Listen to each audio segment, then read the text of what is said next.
December 11th, 2025. Rob Browne in Memphis. Beautiful Mid-South.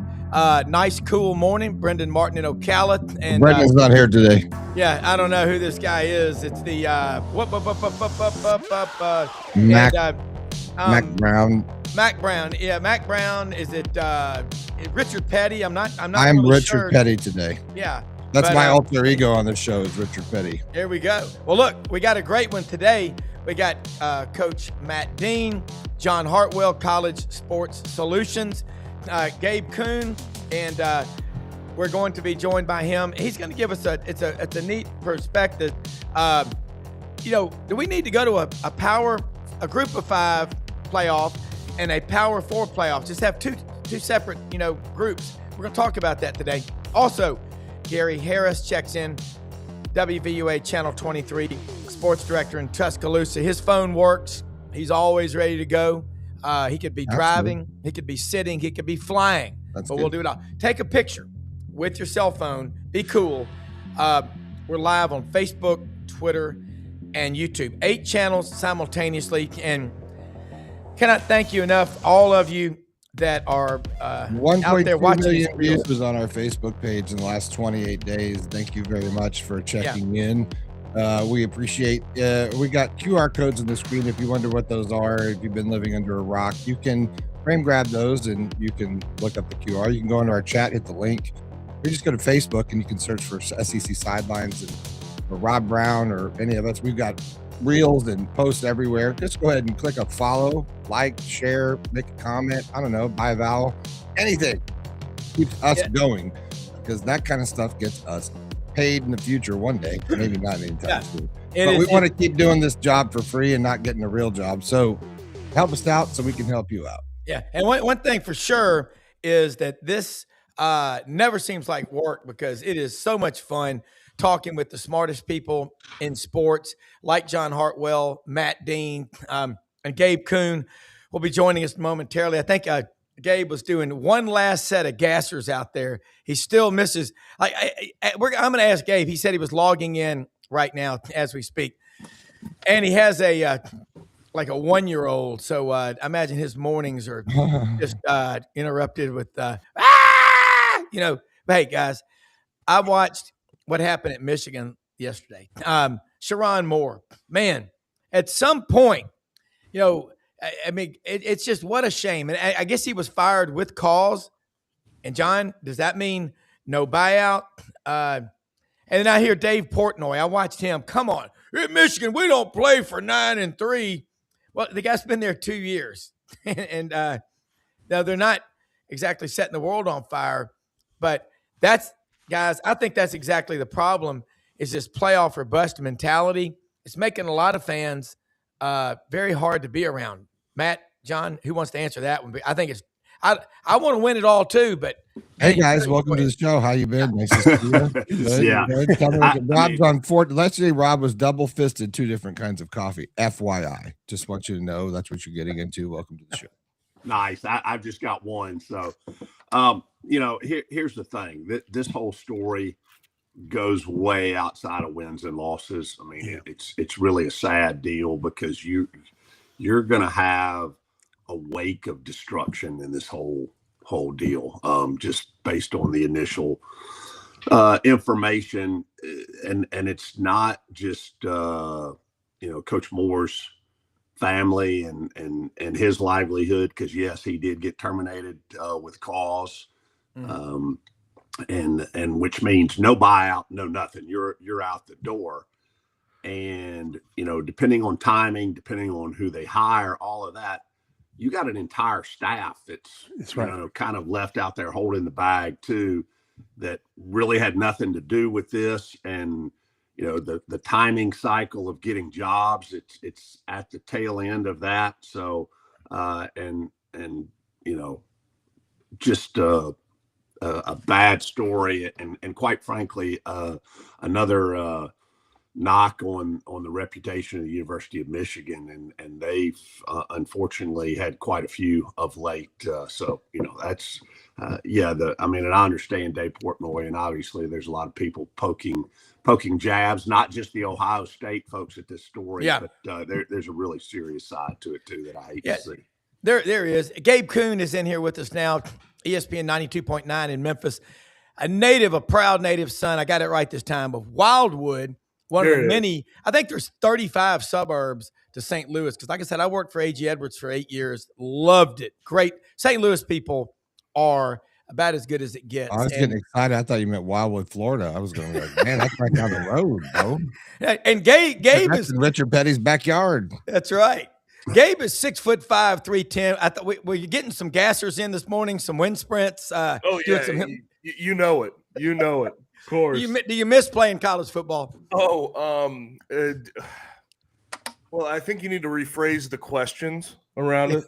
Do I miss getting up at 5 a.m. and doing all these circuits and all the conditioning? Absolutely not. Game day, love.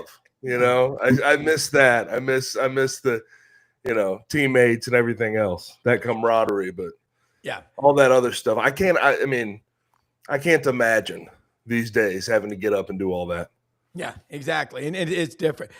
Gabe, we've got Coach Matt Dean from Rhodes College, also John Hartwell, who was AD at Troy, deputy AD at Ole Miss for 10 years, AD at Utah State, ULM, now in College Sports Solutions. So I thought I'd bring you on here, and guys, to talk about, there's a lot of, and Gabe and I was talking with Gabe yesterday. He does a great show every day from 4 to 7 p.m., ESPN 92.9 in Memphis. You need to follow him because he is as prepared as a trial lawyer going before the Supreme Court. And Gabe, we're talking about the Group of Five and Power Four. I don't want any group to feel, oh, you don't matter. I mean, do we need to go to a two-tier playoff? I'll start with you, and then I'll get John and Matt involved because they've both seen it, and Matt's at D3. It all matters. Mm-hmm. For a two-tier playoff, listen, I would be for the idea if we had some type of relegation. That would be fun. But listen, I just feel like we have 1 year going on 2 years of sample size for a new playoff. Yeah. For a the type of representation the G5 is getting now. I would like to see more data points.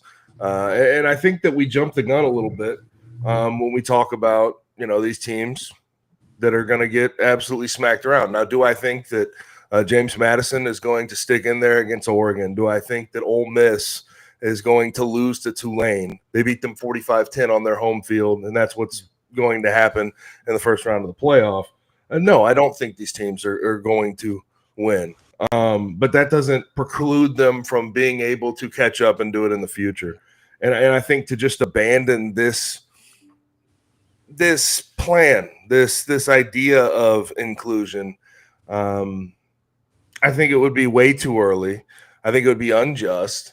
And, if we split up these playoffs, we are expediting the process of breaking this whole thing completely up and losing any semblance of what we've known of college football from the past. And I understand we have broken down a lot of barriers. So what's one more to certain people? I get that idea. But at the same time, I think these schools deserve a seat at the table. And I don't think that just because they're not competing now, they're not going to compete in the future. And I know these two teams are from Power Fours that I'm about to bring up, but at the same time, no one ever thought there was going to be a day when Indiana was doing what they're doing now. No one ever thought there was a day that Vanderbilt was going to get a Diego Pavia and have a Heisman candidate, be 10-2 and in the top 15 in the country. So, the more that teams are able to put themselves in these positions, usually the better they get.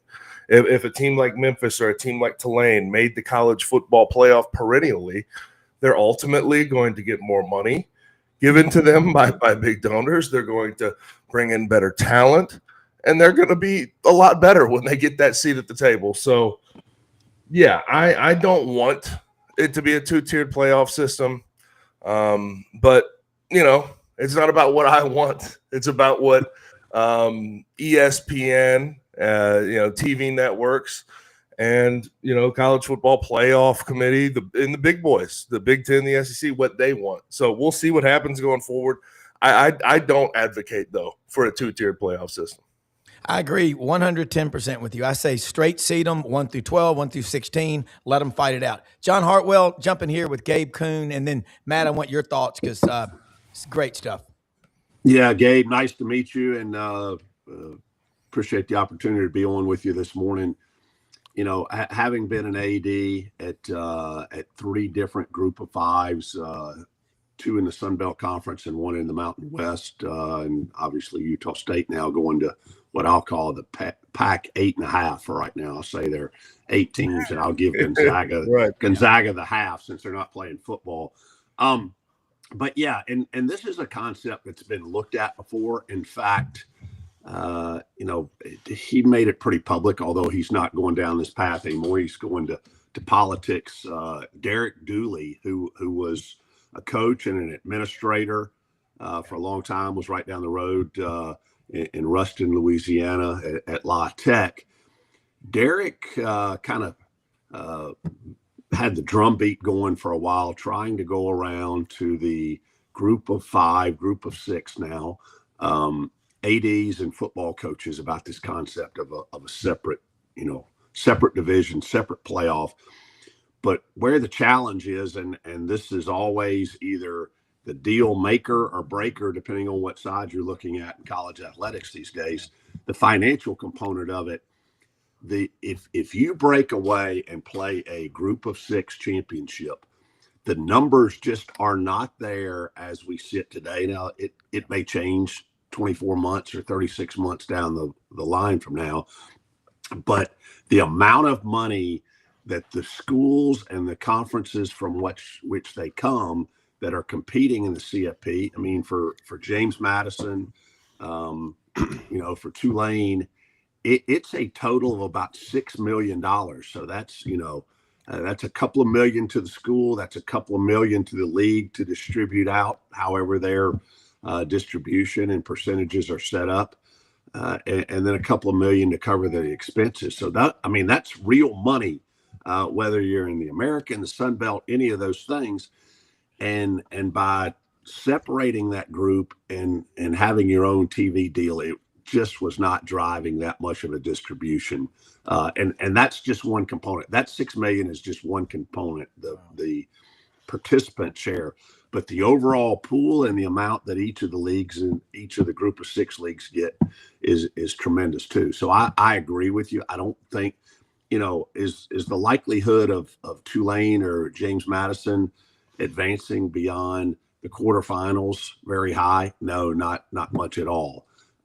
But it exists. The game has to be played. Yeah. And what the difference is maybe in this quarterfinal game versus week 1 or 2 in the regular season, there's a body of work. There's a body of work for James Madison and for Tulane, for Oregon and Ole Miss respectively to study. And it's not going to be like, oh, this game for Ole Miss is sandwiched between Georgia and Alabama, and we're just going to go through the motions, and it may be a close game.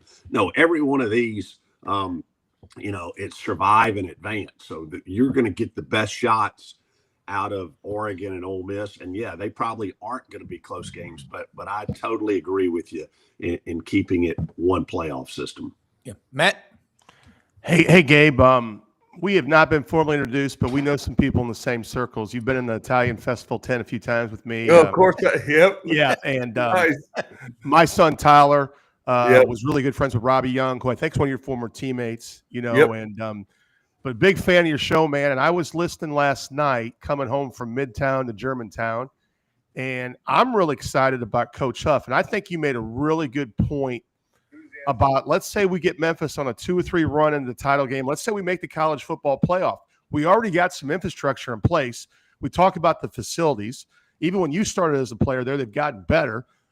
We've had a nice plus decade run of consistency, and he mentioned closing the gap. So I think it would be remarkable to see what Memphis can do if they get to that position you were talking about in your show yesterday, because I think it's real, man. We've done it in basketball here for years. Right. I know it doesn't seem like it recently, but Memphis is a program that, man, I can see down the road with a couple of titles in a row. Could they win one of those 6-11 games? I think it's possible, man. I think you make a great point. Yeah, and Matt, the thing is, and by the way, Tyler, love Tyler, man. Thank you, man. Appreciate it, love that guy, man. I miss him. I haven't seen him in a while. But yeah, the thing that I can't get over, especially at a place like the University of Memphis, they've only been investing in this dang thing for 12 years, guys. Yeah. That's the only time they have done it in really, program or school history. Like when I got on campus and Justin Fuente took over, and then Tom Bowen, my cousin at the time, took over as AD. He was the first AD of the 2000s to say, hey, guys, I know you love your basketball, but you know what really pays the bills when you're good at it? It's football. And they finally decided to invest in it. And you've seen what's followed: 12 straight bowl games. Yeah. A bunch of wins. Yeah. Couple of conference championships along the way, a Cotton Bowl appearance. Memphis fans, you've been around Memphis. That was never even a thought in the back of anybody's mind. So, yeah, I just think, especially today and now in the NIL, it takes one angel investor to say, hey, I'll pay for your roster. Cody Campbell at Texas Tech to say, hey, I'll give you $30 million on your roster. You can go get whoever the heck you want. So I think it's just short-sighted by a lot of folks that think that the G5 can never really catch up. First of all, we've seen upsets. We've seen these teams beat these other teams. And if here's the other thing that I did mention yesterday, I'm not sure if you heard it, but if the bar is you have to be able to win a CFP and beat Ohio State and beat Alabama and beat Georgia and beat Michigan when they're up, although I'm sure you guys talked about that already. Then that's not a bar that really anybody in the country can make. They're their own conference mate.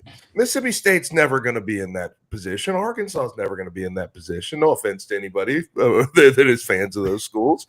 But if that's the bar, then remove 99.9% of college football teams and institutions from the playoff, because that's just – in the end of the day, we're still going to end up with that same group of schools in the national title and winning national titles.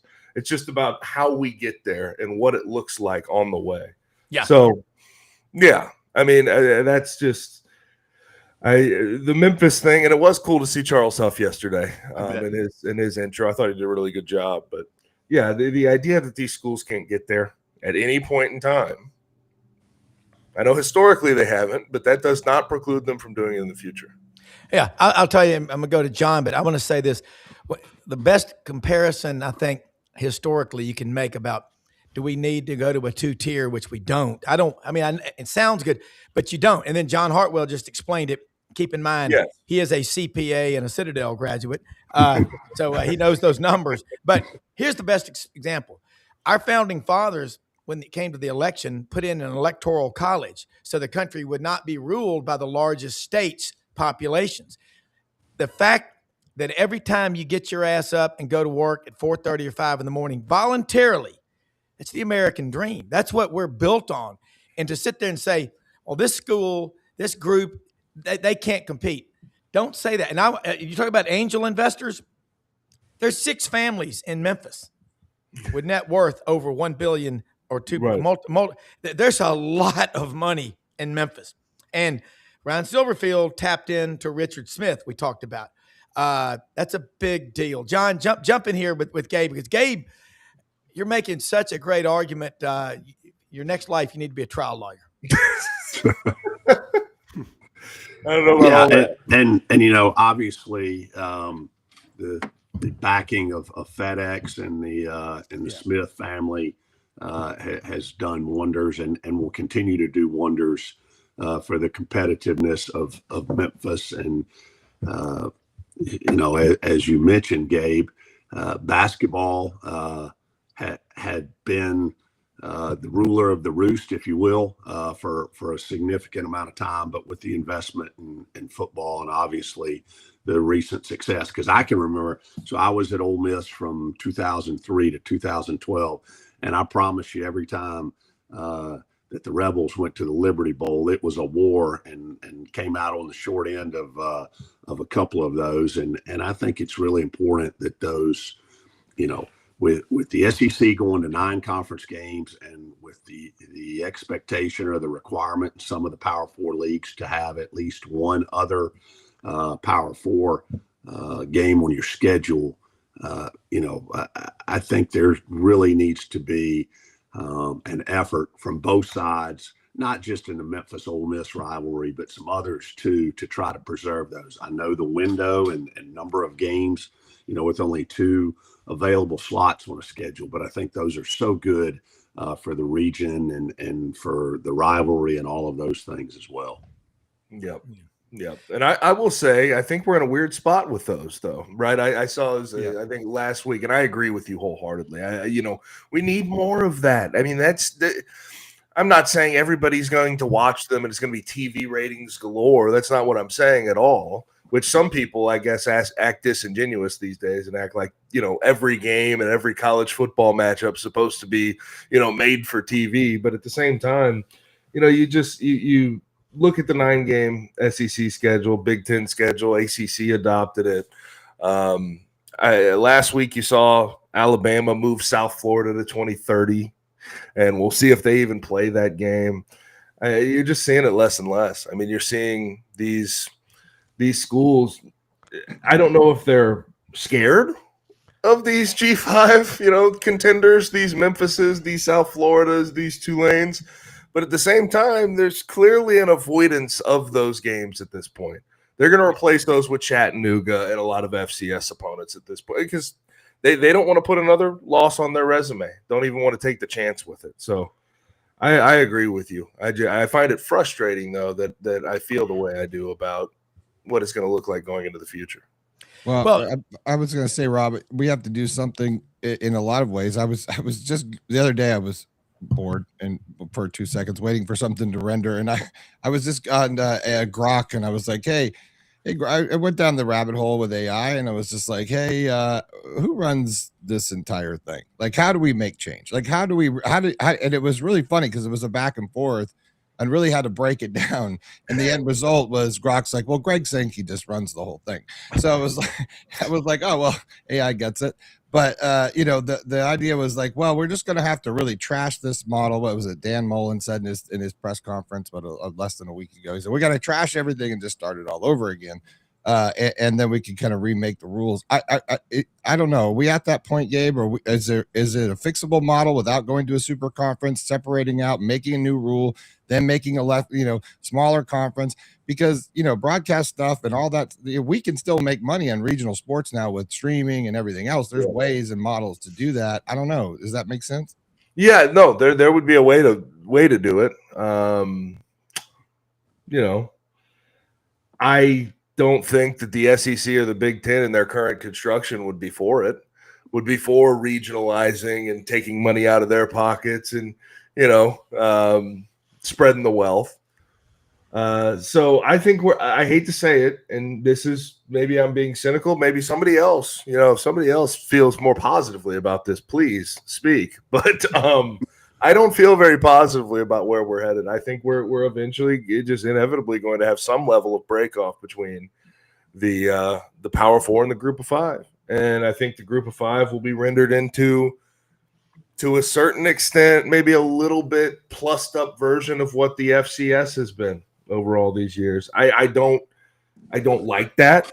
In fact, I hate that. It frustrates me to no end. I try to do the Lord's work on my show every day, fighting against this future plan that's not yet been sort of set in stone. But I think we're too far gone, unfortunately. There's a way to fix it, but it's got to be everybody involved, everybody putting their head together. And we have not shown the ability to be able to agree on anything from conference to conference. Conference commissioners are beefing. We have the Notre Dame AD beefing with the ACC all together. I mean, we're we are a collection of folks at this point who can't agree on anything, and that's why nothing has gotten done in any timely manner around NIL and the transfer portal and everything else.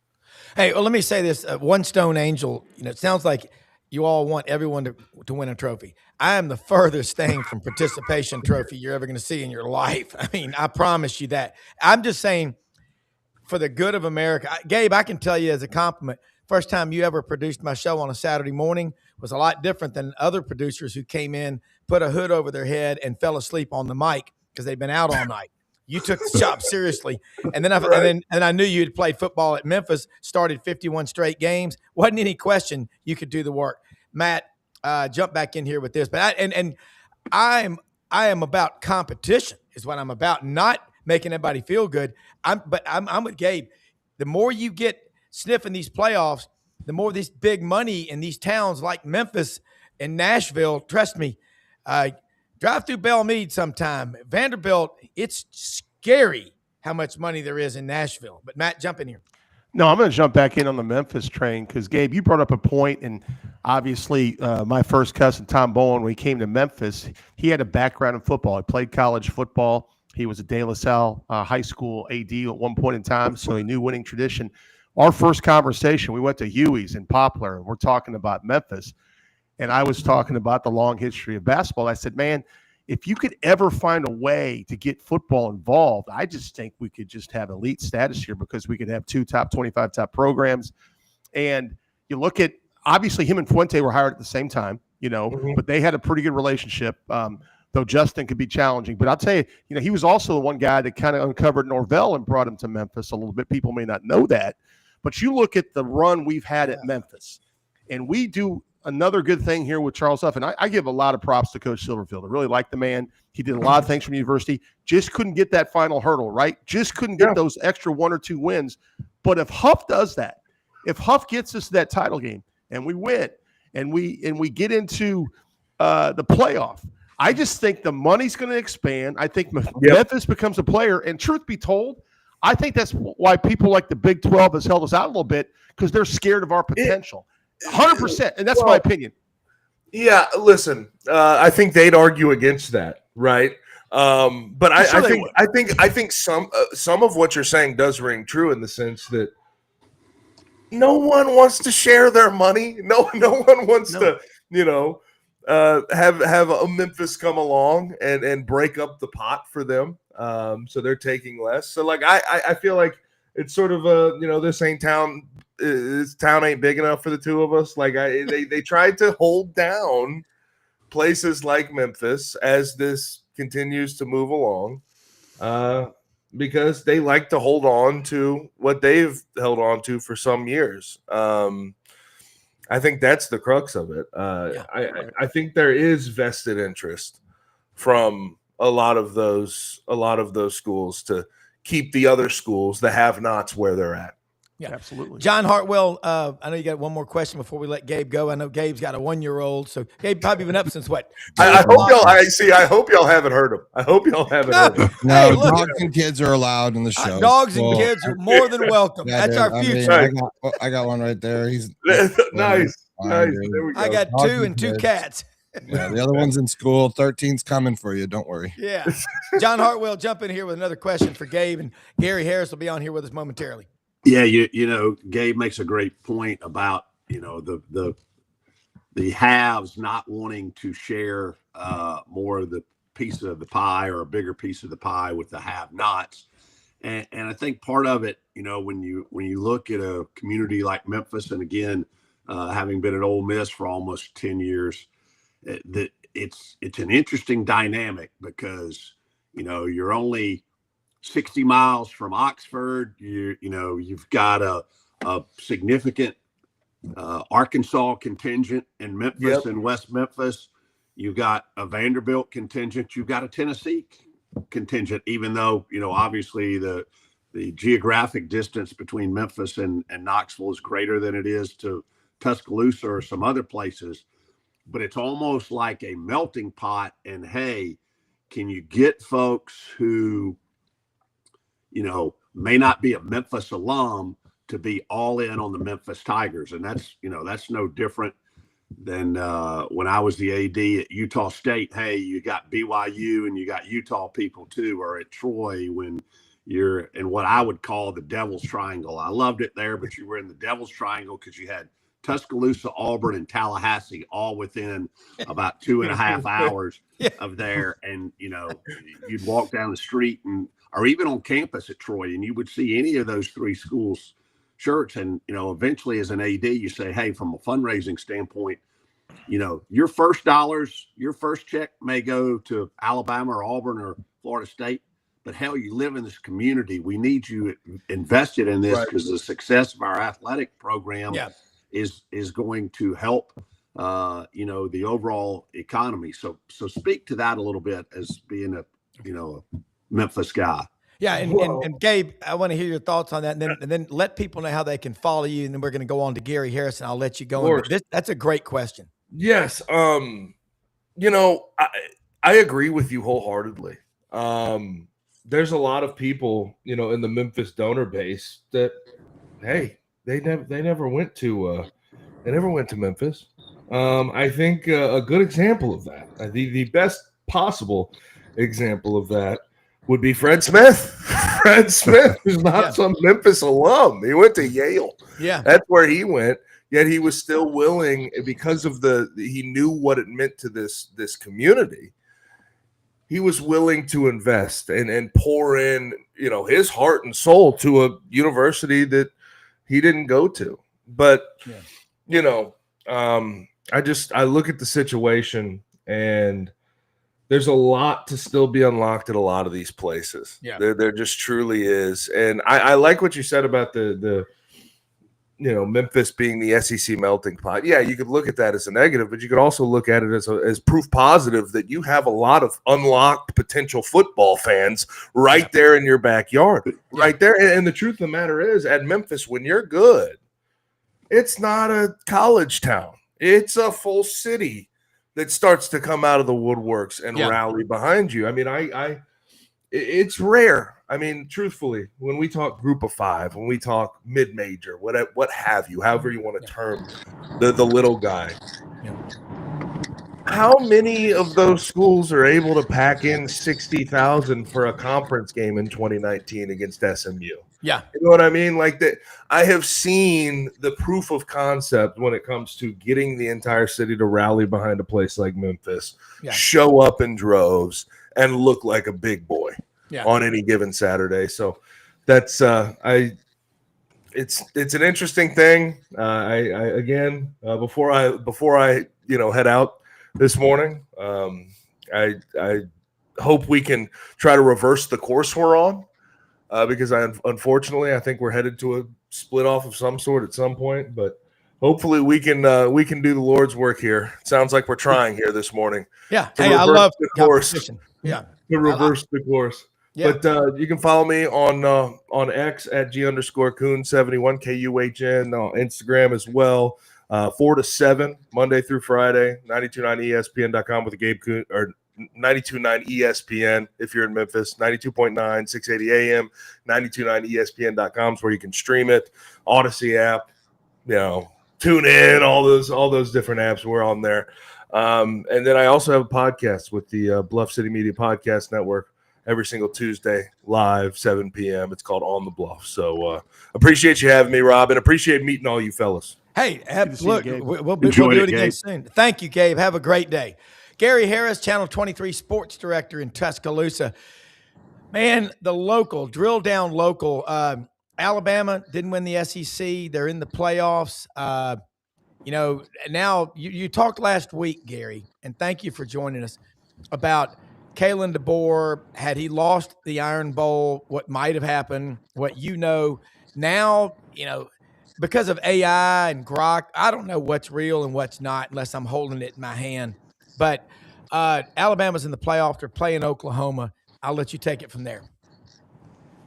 Yeah, that's what we do know is that Alabama is they made the playoff, and we talked about this last week, Rob, and I said I thought that Georgia would win the game and that Alabama would be in the playoff. I think that there's just no way in the world that you could have a 10-2 SEC team, 7-1 in the conference, playing the SEC championship game, and not be in the playoff. I just didn't think it's a crazy world, but we don't live in that world yet, because if that had happened, then you'd be forced to deal with trying to blow up these conference championship games. They're not ready to do that.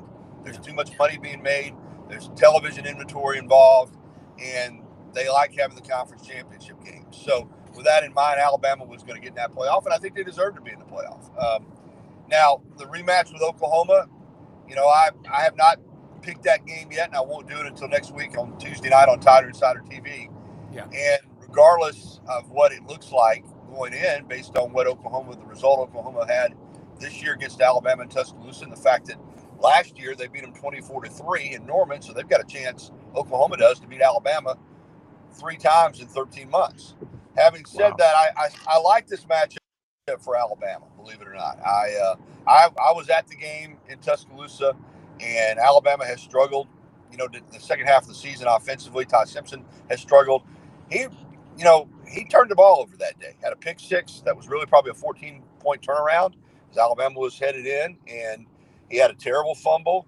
But outside of that, now I'm telling you, Alabama moved the football that day. They moved it up and down the field all day, over 400 yards of offense.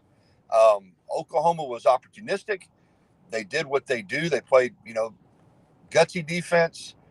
They offensively in that game didn't make any mistakes. Their kicking game is outstanding, and they won the game. But I still think that Alabama won some couple of games it should have lost. It should have won that football game, in my opinion. So I don't dislike this matchup at all. When you lose 3 games, even though one of them was in the conference championship game, you just feel good about getting into the playoff, and Alabama's in. And, we'll talk more about it next week, but I think this is not a terrible matchup for Alabama. Yeah. Matt Dean.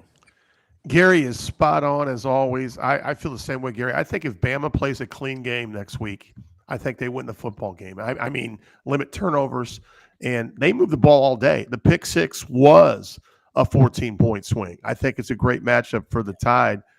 And, I like to always get ahead of myself, but like if you win that game, it would be a really interesting game with Indiana, I think. I know we're talking about Oklahoma right now, but I think there are 10 teams.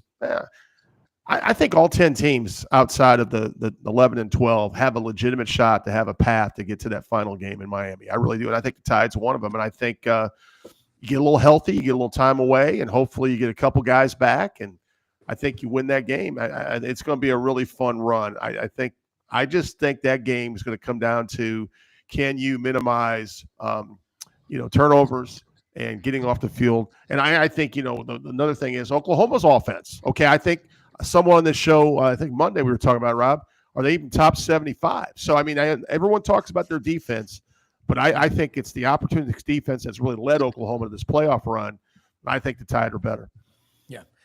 Yeah, Oklahoma's offense, tells you that they're not going to run away from it, and that's even with the defense that they play. So I'm in agreement with you, Matt. And you did mention Indiana. I don't mind mentioning the Hoosiers because, again, this is an example of the new world that we live in with college football. Just 3 years ago, 2 years ago even, who would have ever dreamed that we would be looking at a 13-0 Indiana team with the number 1 overall seed in the college football playoff, understanding that they are that good. Yes. I mean, there's just no way around it. And if you're an SEC fan and you try to make excuses about their schedule or this or that, listen, they just beat Ohio State. That's right. And listen, I think Georgia's outstanding. Georgia's playing its best football. Georgia's in the conversation. But I thought going into the conference championship games, Ohio State was the best team in the country. Yeah. I thought they would beat Indiana. And Indiana beat them. And it was no fluke, man. I mean, Indiana's fast. They're physical. Their quarterback, I think, is going to win the Heisman Trophy. And it is just an amazing job that Cignetti has done at Indiana. Probably, if you want to be honest about it, and I know NIL helps, and I know he brought 15 players from James Madison, but it's the greatest turnaround in the history of college football because you're talking about a true poverty program. We're talking about a program in Indiana that was one of the losingest programs in the history of college football. So, if Alabama does get past Oklahoma, that's a whole different bear right there. And if they win that game, we'll break down Indiana when we get to it. But I think that Indiana is it's one of the most amazing stories that I've ever seen. It really is. Well, what if you had a guy that played football at Indiana, walked on, and was worth 25 to 30 billion dollars, giving money to your NIL program at Indiana? How are you going to stop that? John Hartwell, that's a true story. Yeah, I mean, again, there's a clear correlation, and it's becoming clearer every day between investment in and success output. The more you put in, the higher Absolutely. likelihood of success you're going to have. It used to be in facilities and in nutrition and things like that, and those things are still a factor. But clearly, what you can put in your rev share and collective it pays dividends immediately. Look at Texas Tech as well, and where they stand in the situation. Hey Gary, I got to ask you a little bit, kind of the elephant in the room. Pardon the pun. Yeah, but Big Al. But obviously, with the news coming out of Ann Arbor late yesterday afternoon, it looked like that the hiring cycle was over. The Kalen DeBoer sweepstakes or any thoughts thereof were over, and now his name is front and center again. What are you hearing from your end there in Tuscaloosa regarding his potential candidacy at Michigan? John, probably not anything more than anyone else is hearing. I think that this opening at Michigan certainly has created a lot of interest in football fans, and there is no doubt that is a prime job. And in the NIL era, I think Michigan is aligned as well as anybody in NIL. I think they've got pockets as anybody does right now in NIL, and and it's a blue blood job. Yeah. Of course, Kalen DeBoer has a blue blood job. Denying that, but at the same time, just having talked to a few people last night, I mean, there could be some interest there. I'm by no means ready to say this is going to happen or that's going to happen, but I think that from what I've been able to gather and read, that Kalen DeBoer is on Michigan's radar. So that's about all I can tell you at this point. We'll just have to see where it goes. Well, Marcus Freeman's going to interview with an NFL team. I do know that at Notre Dame. Is he that mad that they didn't make the playoff? He would go to the NFL. That's crazy. I want to bring up some of these comments. One Stone Angel. I keep calling him Stone Temple Pilots. But he keeps saying, a lot. He makes a lot of sense about the 12-team playoff. Looking here too at who did Indiana play? Well, Stone Angel, you're smart, but Indiana's just outstanding football team, and it doesn't it matters who they play, but I think I've learned a lot from talking with Dave Bartu. Strength of schedule is way overrated. As Gary said, it doesn't matter who Ohio State's playing; they're the best team in the country, or Indiana is. And Indiana, I mean, y'all tell me, what are there, 5 or 6 players on that Indiana team that are really good, and the rest of them, they just do their job. But they're role players. But Bartu said it right. What you've seen the last 4 years out of Kurt Cignetti at JMU and these last 2 at Indiana, he goes, I've never seen anything like that in my life. In the SEC, 5 teams in the college football playoff. And Gary, you're right. Georgia's playing the best football they've played all year, but there's not been a national champion in this century that has not been at least top 3 offensive or defensive scoring efficiency. And I'm not sure Georgia is 25th, even in the top 25 on that, but they're playing great football right now. So I'll bounce it around. Who do y'all think is going to win this whole thing? Anyone? Yeah, go ahead. Okay, I'll go first. I have not really focused on who will win it yet because I'm still looking at game by game. I'll you know what? I'm thinking running down all the matchups. Yeah. I mean, it's just, on paper right now, and boy, Georgia, I mean, I saw them up close Saturday. Yeah. They're fast, they're physical, like Ohio State, like Indiana. I definitely think, and listen, I don't know as much about Texas Tech. I know they're good, I would probably put Oregon in there as my fourth team that I thought had the best chance to win it. No disrespect to the other SEC teams, but I think the champion will come out of those three that we've talked a lot about: Indiana, Ohio State, or Georgia. Yeah. So right now, I think I'll go with Indiana. I mean, I just think that Cignetti has done something. I may change my mind, but just far out, I'll take the Hoosiers. Look, we had a foot of snow in New Orleans last year, so anything is possible. Yep. I mean, Matt, John, y'all want to take a gander at that, as they say in the Midwest?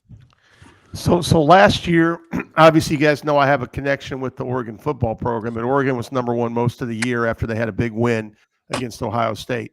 Let me also say this to your comment. Indiana, and Gary referenced this. You beat Ohio State. I don't care who you've played. Yeah. You go to the Big Ten championship game. Yeah. That game mattered. It's the one overall seed. Indiana's legit. But I think if you look last year, Oregon in that quarterfinal game, Ohio State, they had a lot of momentum after unbelievable loss into the year. We weren't sure they're going to host a college football playoff game. They did. They won that game. They soundly beat the Ducks. Ohio State won the national championship. So I don't think it's going to come out. I think Indiana could win it. I really think it's going to be someone outside that Gary just mentioned. Georgia's playing great football. After watching Ohio State, I think they got exposed a little bit too. I didn't like the play calling twice in the red zone on 3rd and 4th one that led to Indiana winning that football game, either Gary and John. But, I'm biased. I'm going to go with the Ducks. Go Oregon. John Hartwell, looking at the ledger sheet over there, debits and credits. See, I'm gonna go a little different route, and this is back to the money side of things, the investment in. I think the Red Raiders out of Lubbock have a legitimate shot to play for a national championship. I'm gonna predict a Texas Tech Georgia national championship game, and the Georgia Dogs winning the national championship. Yeah, that is not unlikely. And, they call it the University of the Permian Basin, which is where 4.2 million barrels of oil a day hit the ground out there in Midland, Odessa. It's not technically Texas Tech. It's not in the Permian Basin. It's more in the Cotton Belt out there. But Cody Campbell sold his oil and gas company for $4.5 billion. And we had Jarrett Johnson on the show a few weeks ago who covers Texas Tech. Really good reporter. I'm going to bring him back on, John. Guys, I meant to bring him on Thursday for all of us to talk to him.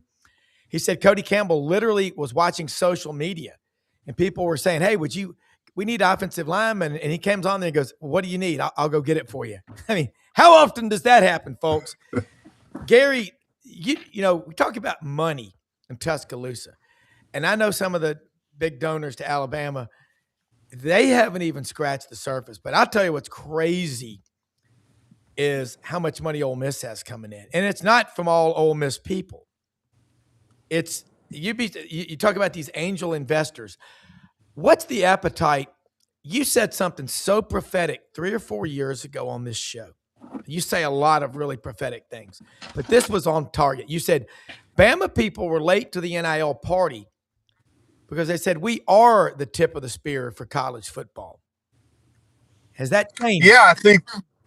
Yeah, it has, and I think Alabama's in good shape with NIL. I do not want to misrepresent at all what they have been able to do. They're very competitive in NIL. They are not at the top of the food chain. They are not spending Texas Tech or Michigan or soon to be LSU money or what Auburn says they're going to spend. They're not at that level. And I think you're right, Rob, when NIL first was announced, I think the feeling was, well, Alabama has Nick Saban. They have incredible facilities. They have all the traditional things that John alluded to that you used to build programs, great academic situation with how they handled that, Saban's program for building a successful career on and off the field. Everything was in place, but NIL changed the game, and Indiana and Texas Tech are examples of that. Indiana's done a nice job with the portal and coming together with Cignetti to get NIL money. But Alabama, I think, is in good shape. But I do think it is a different time. And I think that all of the traditional aspects of why young men choose a football program are secondary now to how much money can you pay them. Yeah. In most cases, not every case, but in most cases. And so I think Alabama, and you mentioned the Ole Miss, the alignment with Walker Jones and Keith Carter and what they've done is incredible over there. I mean, that's another reason Lane Kiffin had success. He's a great coach, but you're right. The Ole Miss is so underrated because people hear Ole Miss and they don't think NIL. But I've got some of the same information that you got, Rob. They've done an unbelievable job. So I think there's work to be done for Alabama in that area to continue what you need to do in NIL, because like we've talked about before, it's not finite. I mean, you raised $20 million this year. They're going to want $25 million or $30 million the next year. And it just, I'm concerned that at some point schools, and especially in the SEC where you got 16 teams that are all spending a lot of money, that investors are going to want to return on their investment. Yeah. And you can't provide that. I could see NIL dropping off at some schools at some point where people just say, we've been paying top dollar, and the pressure to win is greater than it's ever been. Yeah, the money's greater all through programs.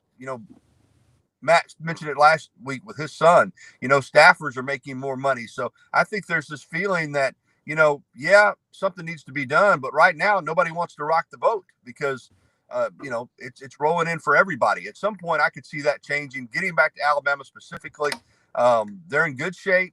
But I think the feeling is that they're going to have to raise more going forward to maintain the level of competitiveness that they want to maintain. Yeah. All right. So, by the way, my top four: Indiana, Ohio State, Georgia, Oregon as well. But I'm picking Georgia to win it all. I picked Georgia to win the SEC. A lot of people were sipping the Kool-Aid from Texas and LSU. I passed on that. I think, by the way, these coaches I just mentioned, these teams, all their coaches coach the hell out of the kids. They coach them hard. Yeah. So if you think soft pedaling and hey Rob, I'm going to go because I've still got to get up. Oh, okay, yeah. I didn't see the time. Gary, thank you so much. Guys. All right, see you, Gary. See you, Gary. Okay. I'm going to say this, guys. My theory after surveying at least one player from all 16 SEC schools at Media Days back in Atlanta in July, they want to be coached hard. Ryan Day, he is not soft.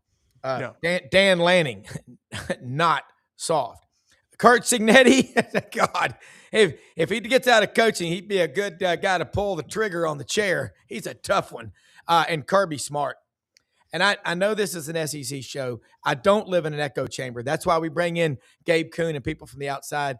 But I promise you, these teams that are coaching their kids hard, these kids are tough. But the ROI part, John and Matt, return on investment. You manage somebody's money into the ground, they will leave you. And there's only so long this NIL craziness will keep going on.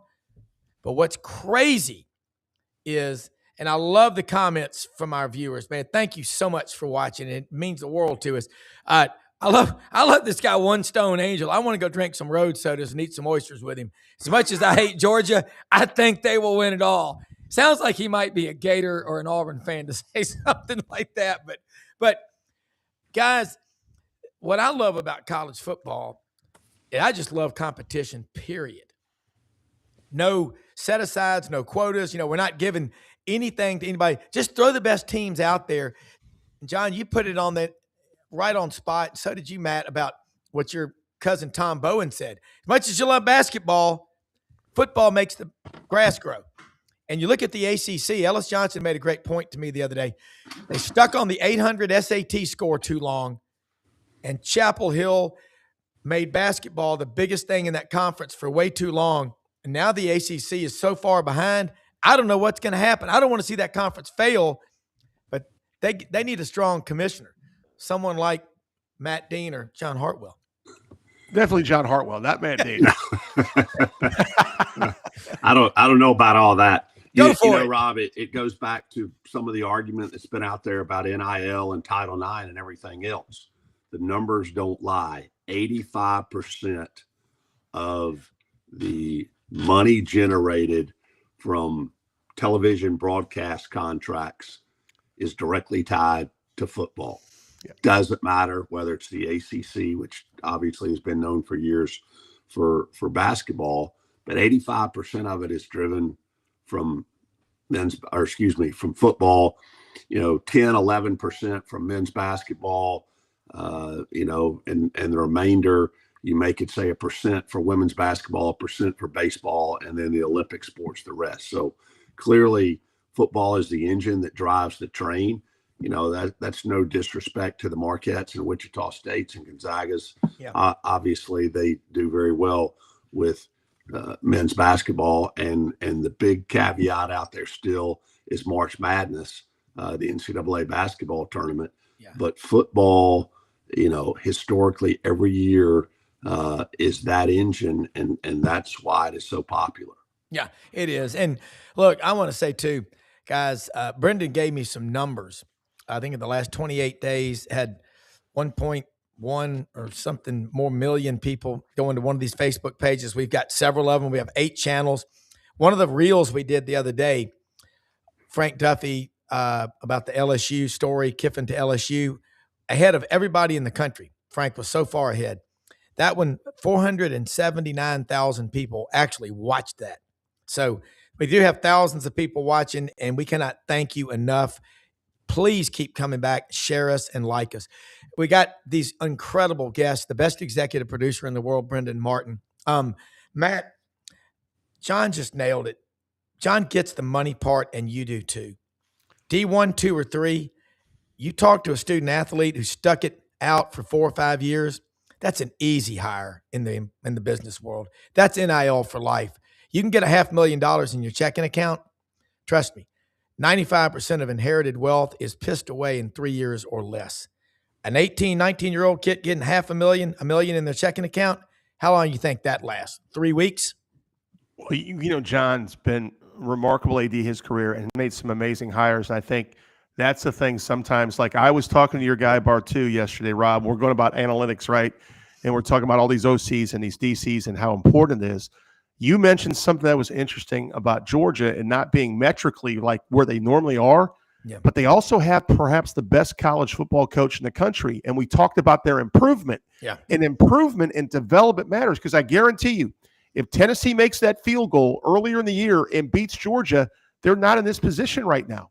They have, 3 losses there or 2, whatever. And I'm just telling you, what Kirby does with talent, it can't be understated how much that team has improved. Yeah. And they may metrically not be in the top 3, Rob, but they sure look it right now. Georgia's going to be an incredibly tough out this year, in my opinion. Yeah, and bottom line is Coach Cordelli said on the show Monday, teams can get better as the season goes along. I mean, hey, we have bad games. John knows this as a coach. We have bad games, and sometimes that lingers statistically with this the whole year. And I will say that's unfair to look at metrics only sometimes because at the end of the day, if I have one bad game but I win the other 12 or 13, pretty good.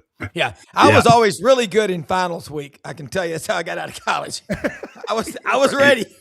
And Rob, that's one of the things I go back. I know it's hard to say to go against Indiana winning it all because they've had an undefeated run so far. Yeah. But when you're a coach, sometimes it's good to have a teaching moment. And I just worry that Indiana, we're undefeated. Obviously, Cignetti's going to have them ready to play. Yeah. But, I would rather, if I was the head coach, whether it's going into March Madness or anything else, it's not bad to have that wake-up call and something to point to, say, hey, don't let this happen again. That's right. Yeah. Man, unfortunately, we have run out of time. The old Carol Burnett show, I'm so glad we had this time together. I want to say, I just read the comment from One Stone Angel, said he's battling cancer and has time to watch this show every day. Prayers you have up, no man. idea what that means to us. And St. Peregrine, the patron saint of all cancer patients, I will pray for you through him. For all of you watching, man, we are blessed beyond belief. Also, please support our sponsors. Landers Ford, open every day of the week except Sunday.